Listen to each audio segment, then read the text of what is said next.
So the semester third Bachelor of Pharmacy, Physical Pharmaceutics first is a part of your syllabus जिसको आपको पढ़ना है, बहुत अच्छे से पढ़ना है। तो सबसे पहले देखेंगे हम इसमें कि कौन कौन सी ऐसी चीज़ें हैं जो कि आपको कवर करनी है पूरे होल सिलेबस में। सबसे पहले हम इंट्रोडक्शन की बात करेंगे, परिचय, किसी का भी परिचय जानना बहुत ज़रूरी होता है। तो यहाँ पे आप भी इंट्रोडक्शन जानिए फिजिकल फार्मास्यूटिक्स के बारे में कि फिजिकल फार्मास्यूटिक्स है क्या। So first one is physical pharmaceutics is the branch of pharmacy that concentrate on the application of physics and chemistry to study of pharmaceutics। Physical pharmaceutics branch है pharmacy का जिसमें concentrate समाया गया है application को किसके किसके, आपके फिजिक्स और केमिस्ट्री को, जिससे आपकी फार्मास्यूटिक्स की स्टडी करेंगे। मीन्स दैट कि फिजिकल फार्मास्यूटिक्स फार्मेसी का वह ब्रांच है जिसमें आप physical property, physics and chemistry, यहाँ पे आप physio chemical properties of any molecules जो कि आप पढ़ते हैं उसको आप क्या कहते हो, फिजिकल फार्मास्यूटिक्स, उसके एप्लीकेशन, उसके यूजेज, उसके बारे में। Then in other words study of effect of doses form at molecular level. दूसरे शब्दों में हम कहेंगे कि study of effect of doses form at molecular level, molecules के लेवल पे डोजेस फॉर्म का क्या इफेक्ट होता है उसकी स्टडी करते हैं हम फिजिकल फार्मास्यूटिक्स में। क्लियर। अब बात करेंगे ऑब्जेक्टिव्स, उद्देश्य। आप फिजिकल फार्मास्यूटिक्स क्यों पढ़ रहे हैं, इसके ऑब्जेक्टिव्स क्या है। So understand various physio chemical properties, जो कि अभी मेंशन किया था ना, फिजिक्स एंड केमिस्ट्री, इनको दोनों को मिला के आप फिजियो केमिकल प्रॉपर्टीज कह सकते हो। तो ऑब्जेक्टिव में understand various physio chemical properties of drug molecules in designing the doses form and in formulations development. Understand, उनके बारे में जानकारी होती है, उनके फिजिकल और केमिकल प्रॉपर्टीज़ के बारे में, किसी भी ड्रग के फिजिकल और केमिकल प्रॉपर्टीज़ को जानना और उसको ऐसे डोज फॉर्म में, ऐसे फॉर्मुलेशन में डिज़ाइन करना कि वो अपना बेटर थेरापेटिक इफेक्ट दे पाए। सेकेंड है known the principle of chemical kinetics and to use them for stability testing and determination of expiry date formulation. और हमें उन सिद्धांतों को जानना चाहिए, उनकी केमिकल काइनेटिक्स को जानना चाहिए, जिससे कि हम उनकी स्टेबिलिटी टेस्टिंग करें और उनकी एक्सपायरी डेट निकालने में, फॉर्मुलेशन की एक्सपायरी डेट निकालने में हमें बहुत आसानी रहे। आपके पूरे सिलेबस में फर्स्ट यूनिट है आपका सॉल्युबिलिटी ऑफ ड्रग, सेकेंड है state of matter and properties of matter, third है आपका माइक्रोमेरेटिक्स, फोर्थ है complexation and protein binding, and last one है pH buffer and isotonic solutions. तो ये पूरा सिलेबस हम कवर करेंगे। तो थर्ड सेमेस्टर में सबसे पहले जो हमारा पहला यूनिट है वो है आपका सॉल्युबिलिटी ऑफ ड्रग, जिसको कि हम सबसे पहले कवर करेंगे कि सॉल्युबिलिटी क्या होती है। सो तो आप देख सकते हैं डेफिनिशंस। सॉल्यूशन, सबसे पहले इसमें है कि सॉल्यूशन क्या होता है। देख सकते हैं आप डेफिनेशन में, solution is a mixture of two और more components that form a homogenous mixture. The component are referred to the solute and solvent. Solution वो मिक्सचर्स होते हैं, वो विलेय होते हैं जो कि एक से या एक से अधिक कंपोनेंट एक दूसरे में मिक्स होकर और homogeneous mixture, homogeneous means that कि उन्हें फिर से अलग सिंपल प्रोसेस से ना किया जा सके, उसे क्या कहते हैं आप, सॉल्यूशन। अब इसमें कौन कौन से कंपोनेंट्स होते हैं जो कि रेफर्ड किए गए हैं, आप देख सकते हैं the component are referred to the solute and solvent. और इस सॉल्यूशन में जो दो कंपोनेंट्स होते हैं, एक होता है आपका सॉल्यूट और दूसरा होता है सॉल्वेंट। फिर ऐसे आ जाएंगे सॉल्यूट। अब यह देखिए सॉल्यूट क्या होता है, the substance usually present in lesser amount and getting dissolve in the solution. तो यहाँ पे सॉल्यूट वो सबस्टांस होते हैं जो कि कम अमाउंट में प्रेजेंट इन लेजर अमाउंट, कम अमाउंट में पाए जाते हैं उस सॉल्यूशन में, and getting dissolve in the solution, और जो उस सॉल्यूशन में घुलते हैं वो सॉल्यूट होते हैं। सॉल्यूट वो मॉलिक्यूल्स होते हैं जो कि कम अमाउंट में होते हैं और उस सॉल्यूशन में घुलने का काम करते हैं। इनकी प्रॉपर्टीज़ क्या होगी? इनकी प्रॉपर्टीज़ ये होगी कि ये किसी में घुलें, किसी को अपने अंदर घुलाए नहीं, मिक्स ना करें खुद के अंदर, दूसरे के अंदर मिक्स हो। देन आपका है सॉल्वेंट। सॉल्वेंट इज अ सब component in which solute is dissolve usually which is a greater amount. अब सॉल्वेंट क्या होते हैं? सॉल्वेंट वो सब कंपोनेंट्स होते हैं जो कि सॉल्यूट को अपने अंदर डिजॉल्व करते हैं और ये ग्रेटर अमाउंट में पाए जाते हैं। लिखा है ना, in which solute is dissolve usually which is a greater amount. तो ये बेसिक्स चीज़ें हैं जो कि आप बहुत पहले पढ़ चुके हैं। सॉल्यूशन क्या होते हैं? सॉल्यूशन वो मिक्सिंग होमोजीनियस मिक्सचर होते हैं जो कि सॉल्यूट और सॉल्वेंट के इंट्रैक्शन से एक होमोजीनियस मिक्सचर बनाते हैं, उसे आप सॉल्यूशन कहते हैं। इसमें दो चीज़ें थी आपका, सॉल्यूट और सॉल्वेंट। सॉल्यूट क्या होता है वो भी समझ में आ गया, और सॉल्वेंट क्या होता है वो भी समझ में आ गया। अब आगे बढ़ते हैं। अब जो हमारे सॉल्यूशंस होते हैं वो कितने टाइप्स के होते हैं, तो यहाँ पे डिफ्रेंशिएट किया गया है, क्लासीफाई किया गया, सॉरी डिफ्रेंशिएट नहीं, क्लासीफाई किया गया है। तीन टाइप्स के आपके सॉल्यूशंस होते हैं। There are 3 types of solution. First one is saturated solution, second one is unsaturated solution, and the last one is super saturated solution. तो सैचुरेटेड सॉल्यूशन देखिए, a solution in which dissolve solution in equilibrium with the undissolved solid और solute और solid phase. तो आपके saturated solution वो solutions होते हैं जिसमें जो आपका सॉल्यूट का अमाउंट होता है वह एक साम्य अवस्था, इक्विलिब्रियम, संतृप्त अवस्था पा लेता है, जिसमें और सॉल्यूट या सॉलिड फेज डिजॉल्व ना किया जा सके, उसे आप कहते हैं सैचुरेटेड सॉल्यूशन। सैचुरेटेड सॉल्यूशन वो सॉल्यूशन होते हैं वो जिसमें कि और अधिक मात्रा में सॉलिड फेज या सॉल्यूट को डिजॉल्व ना किया जा सके। सेकेंड है आपका अनसैचुरेटेड सॉल्यूशन। अनसैचुरेटेड सॉल्यूशन में a solution containing the dissolve solute in a concentration less than saturated solution.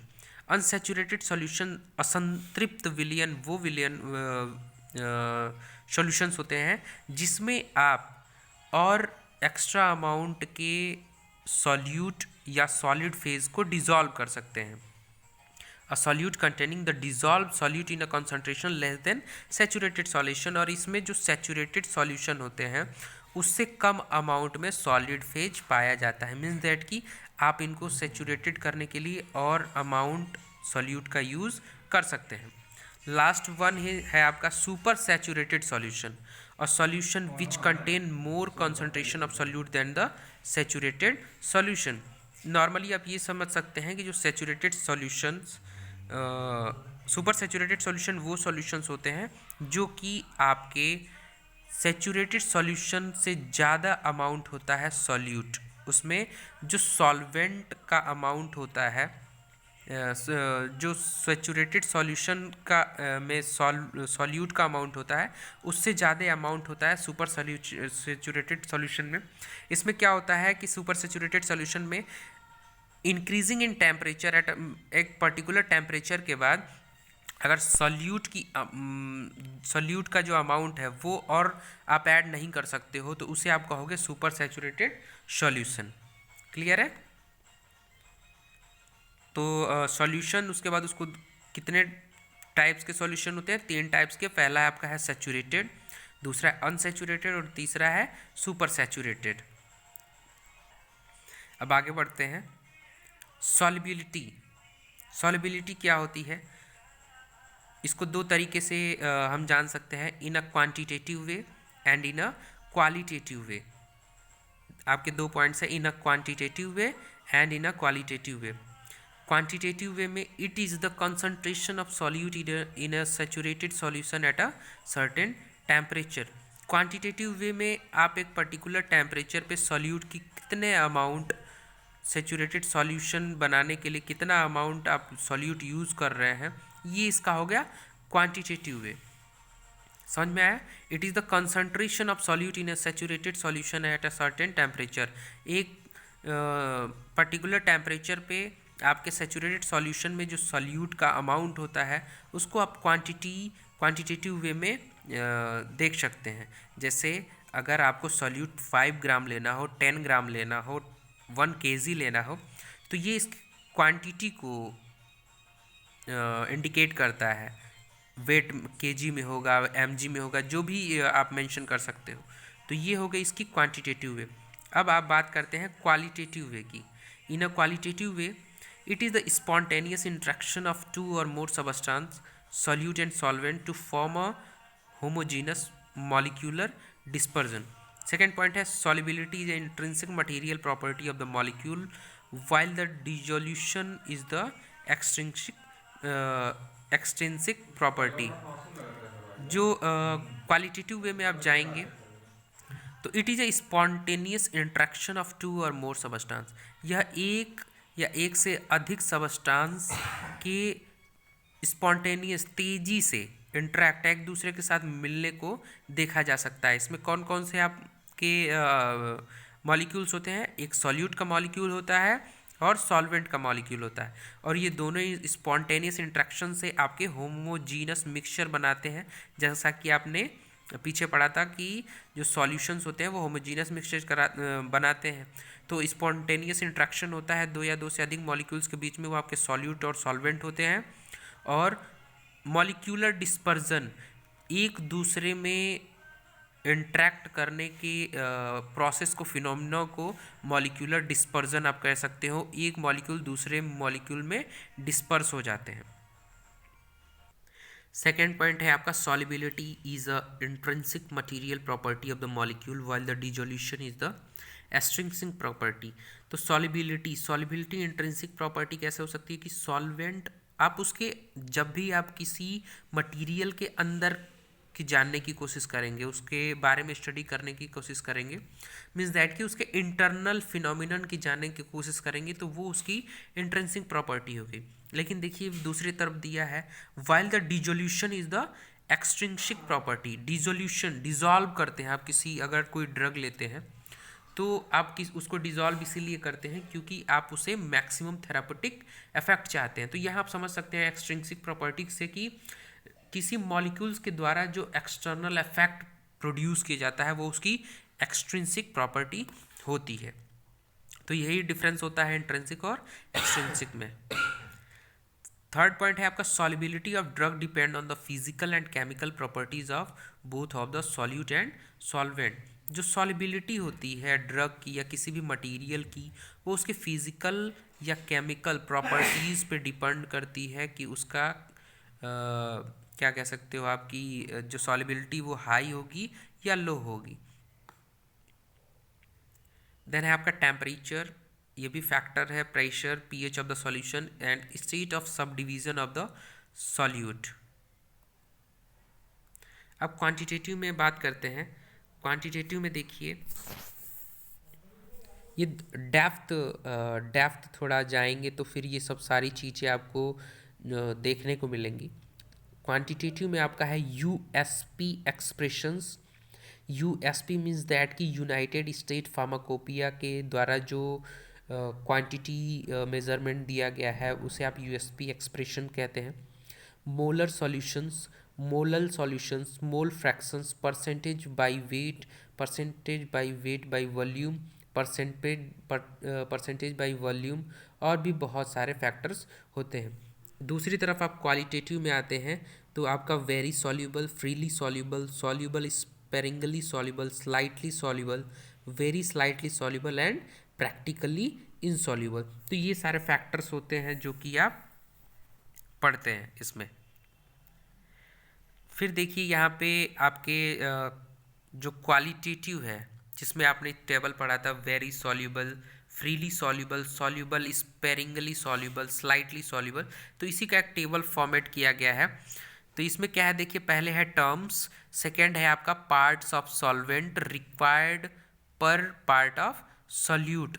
तो यहाँ दिखाया गया है कि जो ये ग्राफ चार्ट बनाया गया है, very soluble, freely soluble, soluble sparingly, slightly, very slightly, कि इसके आधार पे ये मेज़र किया गया है कि एक पार्ट ऑफ सॉल्यूट को कितने पार्ट आप सॉल्वेंट में अगर डिज़ोल्व करते हैं तो वो उसकी क्या क्वालिटी को प्रदर्शित करता है, कि वो किस क्वालिटी का कंपाउंड है, किस क्वालिटी का मटेरियल है। तो अगर किसी सॉल्यूट के लिए less than 1 part of solvent use किया जाता है, अगर किसी एक part of molecule of solute के लिए एक से भी कम पार्ट आपका सॉल्वेंट यूज़ होता है तो वो क्या होगा, वेरी सॉल्युबल। वही फिर अगर किसी एक पार्ट को डिज़ोल्व करने के लिए आपको 1 to 10 पार्ट चाहिए होता है सॉल्वेंट का, तो वो होता है आपका फ्रीली सॉल्युबल। फिर आगे बढ़ेंगे तो जब आपको 10 to 30 पार्ट आपके सॉल्वेंट रिक्वायर्ड होते हैं एक पार्ट को डिज़ोल्व करने के लिए, तो वो हो गया आपका सॉल्युबल। देन नेक्स्ट आप बढ़ेंगे तो from 30 to 100 part of solvent अगर चाहिए आपको किसी भी सॉल्यूट को डिज़ोल्व करने के लिए, तो वो आपका स्पेरिंगली सॉल्युबल होगा। उसके बाद आप जैसे आगे बढ़ते जाएंगे 100 to 1000 पार्ट अगर चाहिए आपको किसी सॉल्यूट के एक पार्ट को डिज़ोल्व करने के लिए, तो वो स्लाइटली सॉल्युबल होगा। फिर आगे ऐसे बढ़ते जाएंगे तो वेरी स्लाइटली सॉल्युबल और practically insoluble more than 1000 parts. अगर किसी एक पार्ट को डिज़ोल्व करने के लिए 1000 पार्ट ऑफ सॉल्वेंट चाहिए तो वो प्रैक्टिकली इनसॉल्युबल होगा। तो ये आपकी बात होगी क्वालिटेटिव एक्सप्रेशन से। अब बात करेंगे हम क्वांटिटेटिव एक्सप्रेशन। ये टेबल बहुत ही इंपॉर्टेंट है आपके जीपैट पॉइंट ऑफ व्यू से, सो बहुत अच्छे से याद कर लीजिएगा। सेकेंड आपका है क्वांटिटेटिव एक्सप्रेशंस, जिसमें आपने पढ़ा था ना टेबल में UXP मोलर सॉल्यूशन, तो फिर ये यहाँ पे।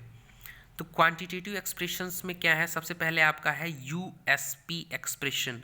आपने फर्स्ट सेमेस्टर में फार्माकोपिया पढ़ी होंगी, तो उसमें एक USP यूनाइटेड स्टेट फार्माकोपिया, उसने एक सॉल्युबिलिटी के लिए उसने अपना एक इंडिकेशन कह सकते हैं, अपना एक मात्रक कह सकते हैं जो कि दिया है। तो इसमें देखिए number of moles of solvent dissolving 1 gram of solute, तो उसको आप ग्राम पर ml, अगर किसी अगर किसी सॉल्वेंट में आप 1 ग्राम ऑफ सॉल्यूट डिजॉल्व कर सकते हैं तो सॉल्वेंट को आप ml में लेंगे और जो आपका सॉल्यूट होगा वो ग्राम में। देन उसके बाद है आपका molar solution, number of moles of solute dissolve in 1 litre of solution. अगर आप किसी एक मोल को, अगर सॉल्यूट के एक मोल को 1 लीटर के सॉल्यूशन में डिजॉल्व करते हैं तो वो आपका मोल पर लीटर हो जाएगा। देन उसके बाद होगा molal solutions, number of moles of solute in 1000 gram of solvent. अगर किसी सॉल्यूट के एक या नंबर ऑफ मोल्स को आप 1000 ग्राम ऑफ सॉल्वेंट में डिजॉल्व करते हैं तो वो आपका हो जाएगा मोलल सॉल्यूशन। देन उसके बाद है आपका मोल फ्रैक्शन। मोल फ्रैक्शन में क्या है, mole fraction of A equals to mole fraction bracket में A divided by mole of सब moles of A plus B। तो मोल फ्रैक्शन यहाँ दिखाता है कि अगर कोई 2 पार्ट हैं आपके सॉल्यूट सॉल्वेंट जो भी हो A और B, तो उनके मोल्स को जब आप डिवाइड करेंगे तो जो मोल A है, जो मोल फ्रैक्शन अगर आप किसी एक सॉल्यूट या सॉल्वेंट में से अगर किसी भी एक पार्ट का मोल फ्रैक्शन निकालना चाहते हैं तो उस मोल फ्रैक्शन से डिवाइड कर दीजिए जो दोनों मोल फ्रैक्शंस वहाँ पे आपके प्रेजेंट है उस सॉल्यूशन में, तो आपका मोल फ्रैक्शन पर्टिकुलर कंपाउंड का निकल जाएगा। उसके बाद है आपका percentage by wait, number of gram of solute पर 1000 ग्राम ऑफ सॉल्यूशन। तो आप अगर सॉल्यूट और यहाँ सॉल्यूशन नहीं होगा, सॉल्वेंट होगा। तो अगर आप सॉल्यूट और सॉल्वेंट दोनों ग्राम में लेते हैं तो दोनों वेट, उनका मात्रक आप मीन्स दैट कि आप वॉल्यूम में नहीं ले रहे हैं, उसको वेट करके ले रहे हैं। तो जो number of grams of solute है उसको आप सॉल्यूशन में, अगर number of gram of solvent में डिजॉल्व कर रहे हैं तो उसको आप इंडिकेट करेंगे परसेंटेज वेट बाई वेट में। उसके बाद है आपका percentage weight by volume. So the number of grams of solute dissolved in 1000 ml of solution, अगर आप number of gram of solute है उसको अगर आप ml में वॉल्यूम ऑफ सॉल्वेंट में डिजॉल्व करते हैं तो उसको आप परसेंटेज वेट बाई वॉल्यूम करेंगे, या सॉरी यहाँ थोड़ी मिस्टेक है, इसको यहाँ पे वेट बाई वॉल्यूम करेंगे। नेक्स्ट है आपका percentage by volume, number of moles of solute dissolve in 100 ml of solution. तो mls number of moles of solute in ml, जब ये भी आप सॉल्यूट भी अगर कोई लिक्विड लेते हैं, जैसे सॉल्यूट भी कोई लिक्विड है और सॉल्वेंट भी कोई लिक्विड है, तो उसमें आपका जो यहाँ पे जैसे इंडिकेट करेंगे आप वॉल्यूम बाई वॉल्यूम में इंडिकेट करेंगे। तो ये हो गई आपकी quantitative approach for indicate solubility.